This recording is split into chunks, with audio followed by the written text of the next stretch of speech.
السلام علیکم ناظرین، رحمت رمضان میں خوش آمدید کہتا ہوں آپ کو۔ امید کرتا ہوں آپ کے روزے اچھے گزر رہے ہوں گے۔ رحمت کا عشرہ اپنے اختتام کو پہنچ چکا اور الحمدللہ مغفرت کا عشرہ شروع ہو چکا ہے۔ 11واں روزہ ہے۔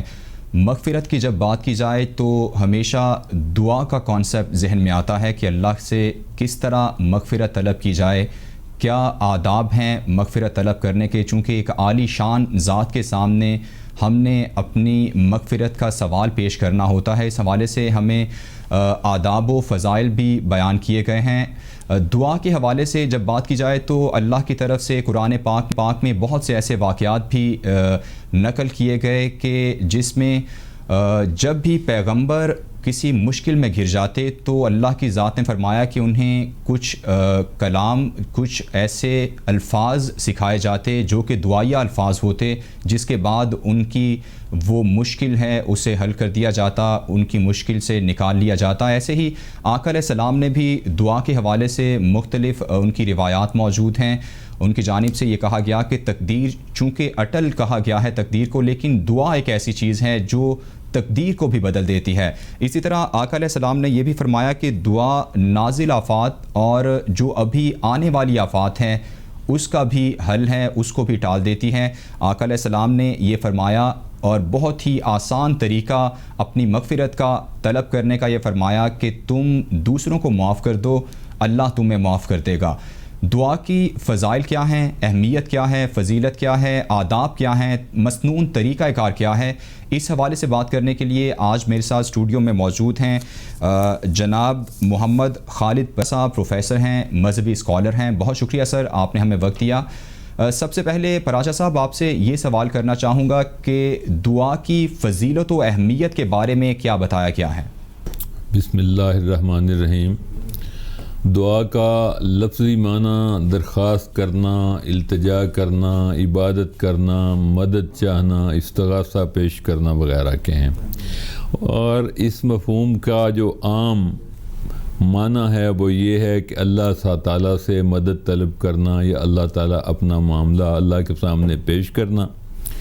دعا ایک بہت بڑا عمل ہے اور یہ اتنا بڑا عمل ہے کہ سیدنا آدم علیہ السلام سے لے کے جناب نبی کریم صلی اللہ علیہ وآلہ وسلم سے تک بے شمار دعائیں اللہ تعالیٰ نے قرآن مجید میں نقل کی ہیں۔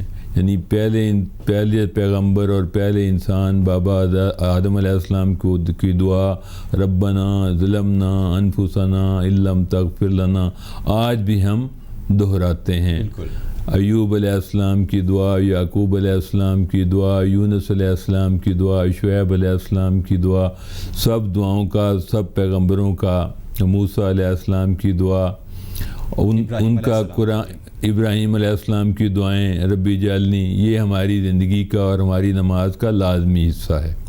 تو یہ ساری دعائیں اس بات کی دلیل ہیں کہ اللہ تعالیٰ ہم سے چاہتا ہے کہ ہم اللہ کے حضور اپنا معاملہ پیش کریں۔ قرآن مجید میں 50 سے زیادہ مقامات پہ دعا کا لفظ یا اس سے ملتی جلتی تراکیب استعمال کی گئی ہیں، اور خود اللہ تعالیٰ نے نبی صلی اللہ علیہ وسلم کے ذریعے سورہ بقرہ میں اعلان فرما دیا وَإِذَا سَأَلَكَ عِبَادِي أَنِّي فَإِنِّي، میں قریب ہوں ان لوگ، جب لوگ تجھ سے میرے بارے میں پوچھتے ہیں تو انہیں بتا دیں کہ میں قریب ہوں ہر اس مانگنے والے کے جو میرے سامنے اپنا کوئی معاملہ پیش کرتا ہے، مجھے پکارتا ہے، میرے سے فریاد کرتا ہے، میری مدد چاہتا ہے۔ اور جب کوئی مدد چاہتا ہے تو اللہ تعالیٰ پھر فریاد کس طرح سنتا ہے۔ نبی صلی اللہ علیہ وسلم کی مسجد میں، یعنی مسجد نبی میں، ایک شخص کونے میں بیٹھا کوئی دعا کر رہا تھا، اور نبی صلی اللہ علیہ وسلم نے اشارہ کر کے اسے بلوایا، اس سے پوچھا کیا ہو رہا تھا بھائی، یہ اسے کہہ لیں کہ نبی صلی اللہ علیہ وسلم کا التفات تھا، تو کیا ہو رہا تھا بھائی، اس نے کہا جی دعا کر رہا تھا۔ تو اب میں چونکہ مفہوم عرض کر رہا ہوں، تو آپ صلی اللہ علیہ وسلم نے کہا کیا کہہ رہے تھے؟ تو اس نے عرض کیا یا رسول اللہ، میں اللہ تعالیٰ کے سامنے اپنا یہ مدعا رکھ رہا تھا کہ اے اللہ، میں تجھ سے اس لیے دعا کرتا ہوں کہ میں تو کسی اور الہ کے تصور سے ہی واقف نہیں ہوں، تو ہی میرا دینے والا ہے، میں تیری ذات کو ہی جانتا ہوں، اسی سے واقف ہوں۔ تو نبی صلی اللہ علیہ وسلم نے فرمایا مجھے اطلاع دی گئی ہے کہ تیری دعا قبول کر لی گئی ہے۔ یہ پراچا صاحب اسی بات کو میں آپ سے یہ بات کرنا چاہوں گا مزید کہ جیسے توحید کے بارے میں جو کہ اسلام کا بنیادی ستون میں سے ایک ستون ہے اور پہلا ستون کہا جا سکتا ہے، تو دعائیہ جو کلمات ہیں وہ ایک طرح سے اللہ کی وحدانیت کو ماننے کی تصدیق ہوتی ہے، اللہ کے حضور اپنے آپ کو سرنگوں کرنے کی تصدیق ہوتی ہے، اسے خالق مان لینے کی، اسے اپنا جو ہے خالق ماننے کی انسان دوسرے لفظوں میں تائید کر رہا ہوتا ہے۔ دیکھیں جی، یہ بات افراد پہ ڈیپینڈ کرتی ہے کہ کون کہاں سے چلا۔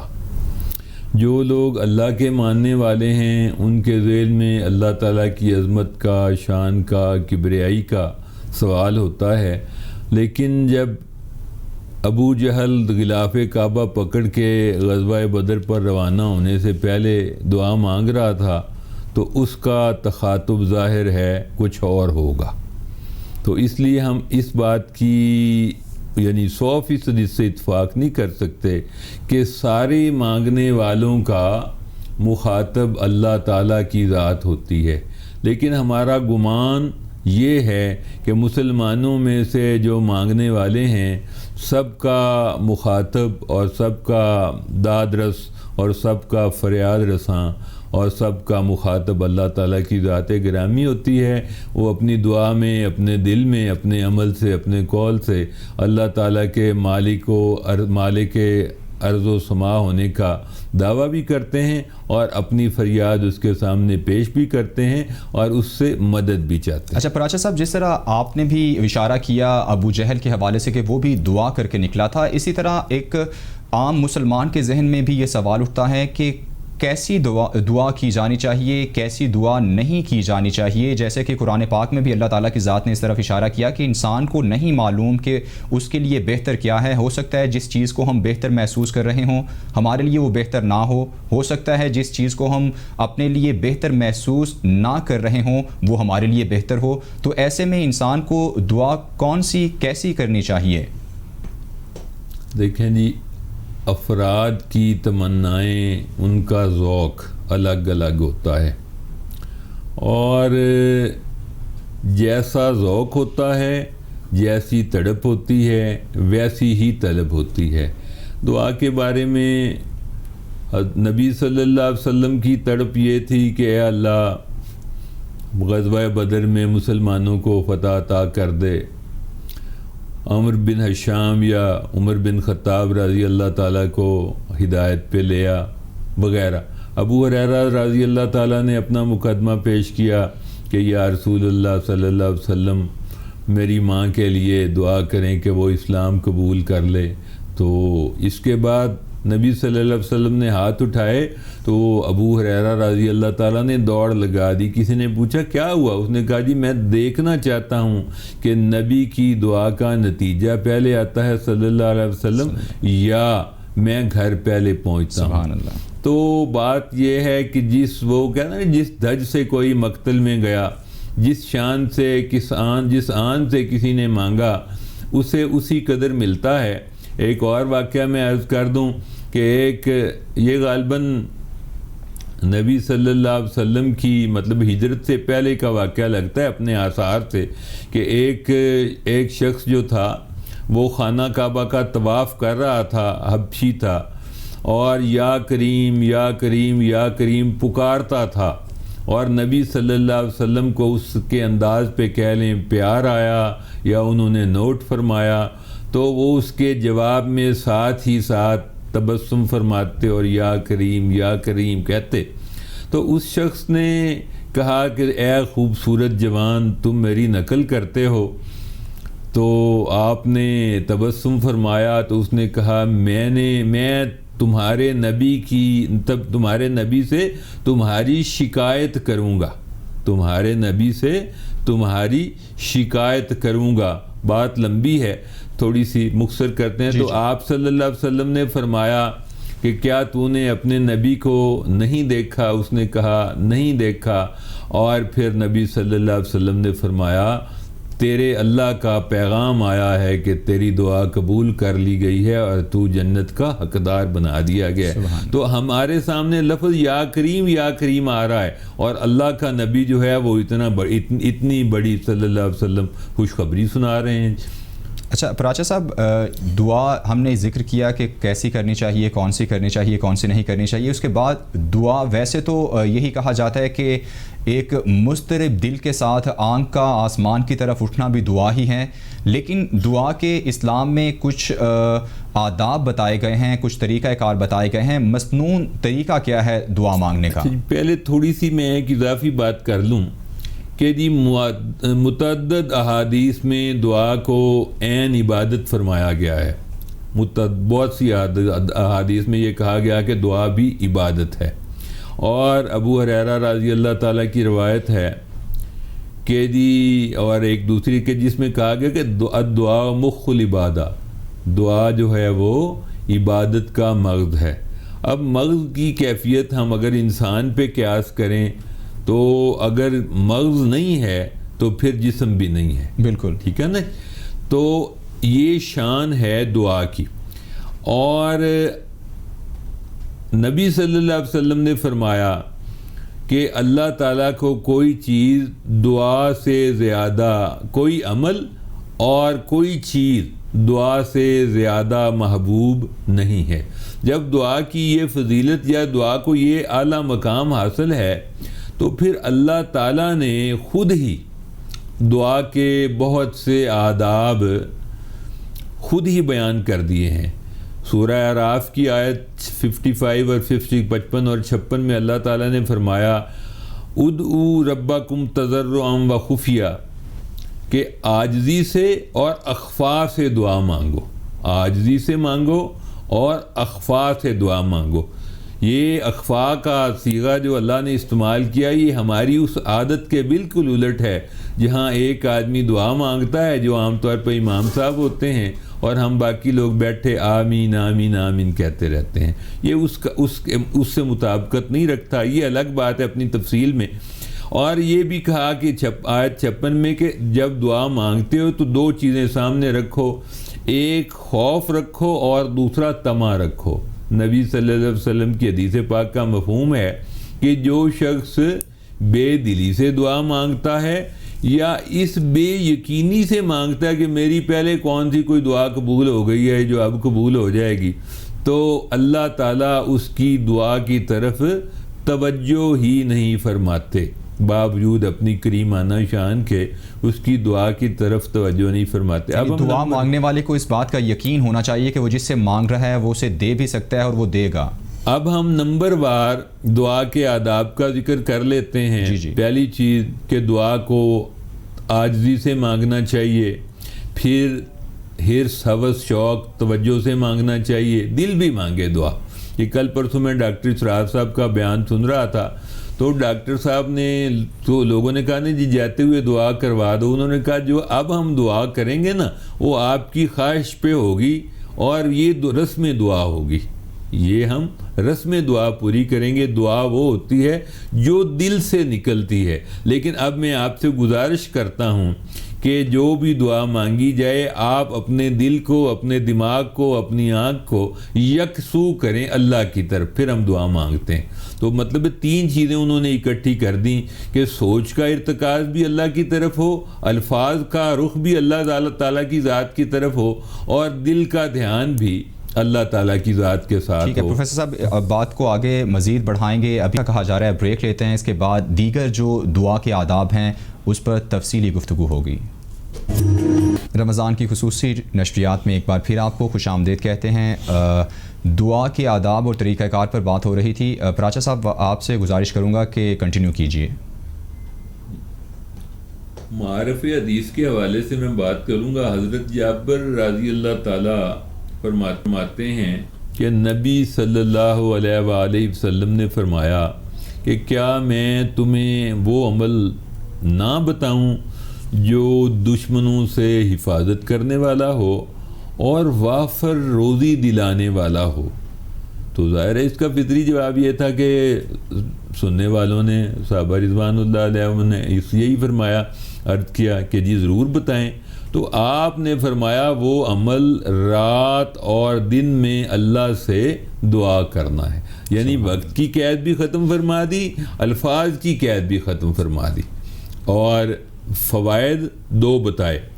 اور ان 2 فوائد میں فوائد کی دنیا چھپی ہوئی ہے کہ دشمنوں سے حفاظت کرنے والا عمل بھی ہے اور روزی کو وافر کرنے والا عمل بھی ہے. اچھا جی، اب ہم ڈائریکٹ اس بات کی طرف آتے ہیں کہ بعض دعائیں قرآن مجید میں ایسی نقل کی ہوئی ہیں یا وارد ہوئی ہیں جن میں دعا کا لفظ استعمال ہی نہیں ہوا. مثلا واللہ المستعان، میں اپنا معاملہ اللہ کے سپرد کرتا ہوں.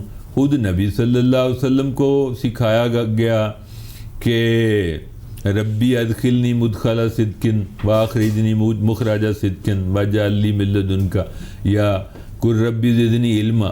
تو یہ بظاہر مطلب ہے نا دعا کا لفظ یا دعا کا صیغہ استعمال نہیں ہوا، لیکن جو فریاد یا جو حاجت سامنے پیش کی گئی ہے چونکہ وہ دعا ہے اس لیے ہم انہیں دعا میں داخل کرتے ہیں.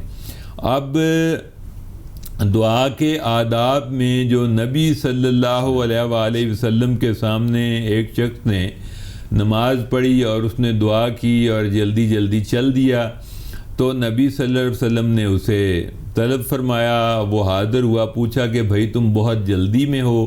یہ میں مفہوم عرض کر رہا ہوں، حدیث پاک کے بارے میں ادب بعض اوقات مختصر وقت کی وجہ سے مطلب معنی آ جاتا ہے. تو پھر اس سے پوچھا بھائی جلدی میں ہو، اس نے کہا، مسکرایا یا چپ ہو گیا یا توجہ طلب ہوا کہ مجھ سے جو غلطی ہو گئی ہے وہ اصلاح ہو جائے گی. تو پھر آپ صلی اللہ علیہ وسلم نے، آپ چونکہ دلوں کا مطلب معاملہ بھی سمجھتے ہیں اور ہادی و رہبر بھی ہیں، بالکل، تو آپ نے پھر اسے کہا کہ بھائی جب دعا کرو، کیا تمہیں اتنی فرصت نہیں ہے؟ تو جب دعا کرو تو پہلے دعا میں اللہ تعالیٰ کی حمد بیان کرو، پھر نبی صلی اللہ علیہ وآلہ وسلم پہ درود پہ بھیجو، پھر ادب سے، عاجزی سے اور ذوق و شوق سے اپنے مدعا کو اللہ تعالیٰ کے سامنے پیش کرو. اور ہمارے علماء سے یہ بات کثرت سے سنی ہے کہ وہ دعا جس کا حصہ اللہ کی حمد نہیں ہوتی یا نبی صلی اللہ علیہ وآلہ وسلم کی ذات گرامی پر درود نہیں ہوتا، وہ دعا آسمانوں تک معلق رہتی ہے. تو یہ بہت بڑی مطلب پہلی بات تو کہ یہ سعادت کی بات ہے کہ جی ہم اللہ کی حمد بھی بیان کریں. اور خود یہ سورہ فاتحہ کو سورہ دعا بھی اسی لیے کہا جاتا ہے کہ اس میں دعا کی پوری ترتیب خود اللہ تعالیٰ نے نازل فرمائی ہے. پہلے حمد بیان کی، پھر اللہ تعالیٰ کی قدرت، الحمدللہ رب العالمین، پھر اللہ تعالیٰ کی وفور رحمت کا ذکر کیا، الرحمن الرحیم، پھر مالک یوم الدین ایاک نعبد و ایاک نستعین فرمایا. تو اس طرح ہماری دعا کی ترتیب اس طرح میں سکھائی گئی اللہ تعالیٰ کی طرف سے کہ ہم پہلے اللہ تعالیٰ کی حمد بیان کریں، پھر اس کی صفات قدسیہ اور عظیمہ کا ذکر کریں، پھر اپنے مدعا کو بیان کریں. جی ٹھیک ہو گیا. اچھا پراچا صاحب، جیسے آپ نے بھی کہا، ابھی حدیث مبارکہ بھی سنائی کہ قید سے، وقت کی قید سے آزاد کر دیا گیا دعا کو، لیکن ہم نے یہ دیکھا ہے بہت سی روایات ایسی موجود ہیں کہ جو وقت کے حوالے سے کہا گیا ہے کہ فلاں وقت میں دعا قبول ہو جاتی ہیں، فلاں ساعتیں جو ہیں وہ زیادہ بابرکت ہوتی ہیں. جیسے آج کل رمضان کا بابرکت مہینہ بھی چل رہا ہے، تو رمضان میں کون کون سے اوقات بتائے گئے کہ جو جن میں دعائیں رد ہونے کے امکانات کم ہوتے ہیں؟ جو میں نے شرط مطلب وڈرا کی وہ یہ تھی کہ جی آپ چاہیں تو اللہ تعالیٰ سے دن میں مانگیں دعا یا رات سے مانگیں، وہ تو دعا کی عام مطلب کیفیت ہے، جب بھی ہم چاہیں مانگ سکتے ہیں، اس کے لیے ہم کوئی انتظار نہ کریں. اور اگلی بات جو آپ نے کہی وہ اس لحاظ سے اہم ہے کہ وہ ہے دعا کی قبولیت کے زیادہ امکانات کس وقت پائے جاتے ہیں. تو اس کے لیے بہت سے واقعات کو علماء نے اکٹھا فرمایا ہے نبی صلی اللہ علیہ وسلم کی احادیث مبارکہ سے اور بزرگان دین کے اقوال سے کہ جی تہجد کے وقت کی دعائیں رد نہیں ہوتے. یہ اقبال نے بھی کہا چھوٹے لندن میں بھی مجھ سے نہ آداب سحر خیزی، لذت جو سحر گاہی ہے، صبح گاہی ہے، جو لوگ اس سے آشنا ہیں تو ان کو پھر اس کا بھی مزہ ہے. تو تہجد کے وقت کی دعا رد نہیں کی جاتی. حدیث پاک میں آتا ہے کہ جمعے کے دن میں ایک لمحہ یا ایک گھڑی ایسی آتی ہے جس کے اندر مانگی گئی دعا رد نہیں ہوتی. جب بارش ہو رہی ہو اس وقت دعا رد نہیں ہوتی. جب صفیں سیدھی کی جا رہی ہوں وہ قبولیت کا وقت ہوتا ہے. جب اذان کہی جا رہی ہو وہ دعا کی قبولیت کا وقت ہوتا ہے. اور اسی طرح بیمار کی دعا، مسافر کی دعا، اور ان ساری دعاؤں کے بارے میں کہا گیا ہے کہ یہ قبولیت کے لمحات ہوتے ہیں. اور یہ ہمارے ہاں یہ بات بھی کثرت سے اب سنیں گے کہ جن تقریبات میں ختم قرآن کی تقریب ہوگی تو وہاں بھی کہا جاتا ہے کہ ایسی بابرکت تقاریب میں بھی. پروفیسر صاحب وقت جو ہے وہ ختم ہو چکا ہے. آج کی اس خصوصی نشریات کا اختتام اسی دعا کے ساتھ کہ اللہ تعالیٰ تمام عالم اسلام اور پاکستان کو آج کی یہ موذی جو وبا ہے، کرونا وائرس کی وبا سے محفوظ رکھے. ہمیں اجازت دیجیے. اللہ حافظ.